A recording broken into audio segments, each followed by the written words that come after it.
Secretary Rubio's meeting with the Syrian foreign minister in Turkey after discussing the situation with Crown Prince Mohammed and President Erdogan of Turkey. I am also ordering the cessation of sanctions against Syria to give them a fresh start. It gives them a chance for greatness. The sanctions were really crippling, very powerful. And I spoke to Mohammed, and I spoke to our friend from Turkey, who we just spoke to also by phone now, but felt very strongly that this would give them a chance. It's not going to be easy anyway, so it gives them a good, strong chance.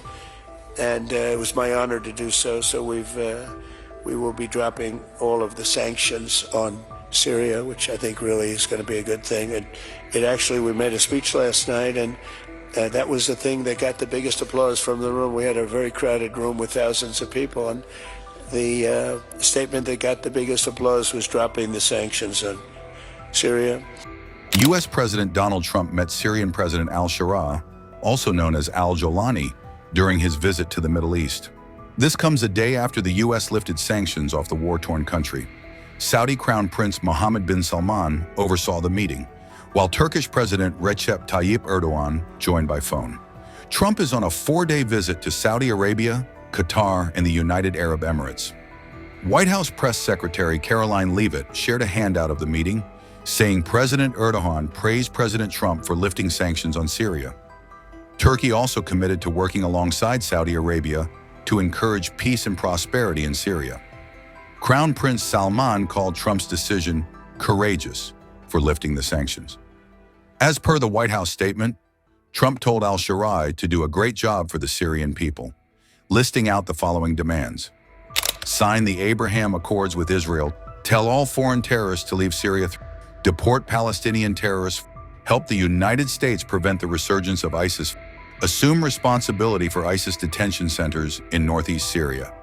President Al Sharaa affirmed his commitment to the 1974 disengagement with Israel, the White House stated. He also expressed hope for Syria to serve as a critical link in facilitating trade between East and West, and invited American companies to invest in Syrian oil and gas. The leaders also discussed the Russia-Ukraine war, the White House revealed. Al Sharaa became the interim president of Syria after the HTS toppled Bashar al-Assad's regime in December. Syria has been designated a state sponsor of terrorism by the U.S. government since 1979.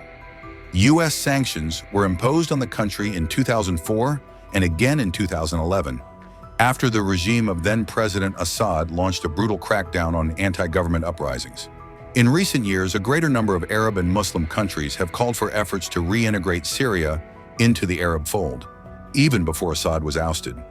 Wednesday's meeting was also remarkable given Al Sharaa, under the nom de guerre Abu Mohammed al-Golani, had ties to al-Qaeda and joined insurgents battling U.S. forces in Iraq before entering the Syrian war.